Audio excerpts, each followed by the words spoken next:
గొర్రెల కాపరి. గొర్రెల దొడ్డిలో నుండి లేవనెత్తి ఇశ్రాయేలు దేశానికి రాజుగా నిలవబెట్టాడు. చెరపట్టబడిన బానిస పిల్లోడు దానియేలు, అమ్మబడిన దాసుడు యోసేపు. దాసునిగా వచ్చిన వాడు దాసునిగానే మిగిలిపోవాలి. దాసుని దాసునిగా దేవుడు వదిలిపెట్టల, ఆ దాసుని యజమానిగా దేవుడు నిలవబెట్టాడు. యవన తమ్ముళ్ళారా, నా చేతులెత్తి మిమ్మల్ని దీవిస్తున్నాను. పొట్టకూటి కోసం హైదరాబాద్ పట్టణానికి వచ్చారేమో. ఓ చిన్న కంపెనీలో ఎవరో ఒక యజమాని మీకు ఉద్యోగం ఇస్తే ఆ యజమాని దగ్గర బ్రతుకుతున్నారేమో.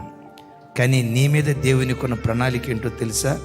నీ చేతి క్రింద అనేక మంది బ్రతికేటట్లుగా దాసుడైన నిన్ను యజమానుడిగా మార్చాలి అని దేవుడు ఆశపడుతున్నాడు.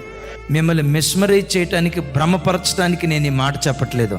నా దేవుని ప్రణాళిక నీవెక్కడున్నా తలగానే ఉండాలి, ఎక్కడున్నా నువ్వు పైవాడిగానే ఉండాలి, ఎక్కడున్నా ఆయన నామ ఘనత కొరకు నువ్వు శిరస్సుగానే ఉండాలి. క్రైస్తవుడా, ఈ భరతగడ్డలో నువ్వు ఒక సూచనగా దేవుని కొరకు మారాలి. నీవు ఒక సూచనగా ప్రభు కొరకు మారాలి.